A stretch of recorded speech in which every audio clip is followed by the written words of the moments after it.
जय जोहार दोस्तों। तो दोस्तों आज आ गया हूँ मैं राठी द ब्लॉगर। अरे बाबा जय जोहार भाई।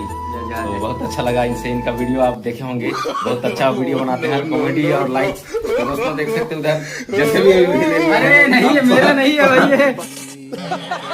पहाड़ को भी हम मेरा नहीं है दोस्तों, पहाड़ को भी हम नहीं छोड़ने वाले हैं और कोयला खदान जितना है सबको बांटने वाले। कैसे भाई? भाई नहीं, अपना नहीं है भाई।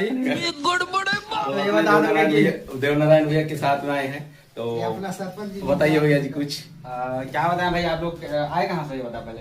नहीं पाराघाटी पत्थल गाँव। पत्थर गाँव। अरे बाप रे, बहुत दूर है। तो आप तो मतलब आपको देखकर बहुत अच्छा लगा, क्योंकि हम लोग आपके वीडियो में देखे, आपको बहुत अच्छा लगा हमें। तो भाई थे यार, धन्यवाद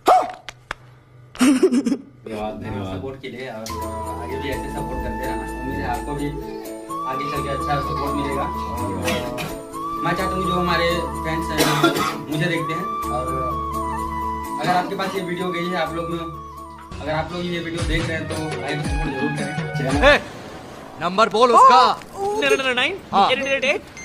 बस 10 नंबर हो गया। चैनल इधर है, यहाँ पर चैनल है मेरा लोगो, और इधर भी है, ये देखिए। तो उम्मीद है गाइस आप लोग भाई को सपोर्ट जरूर करेंगे। जी धन्यवाद भाई।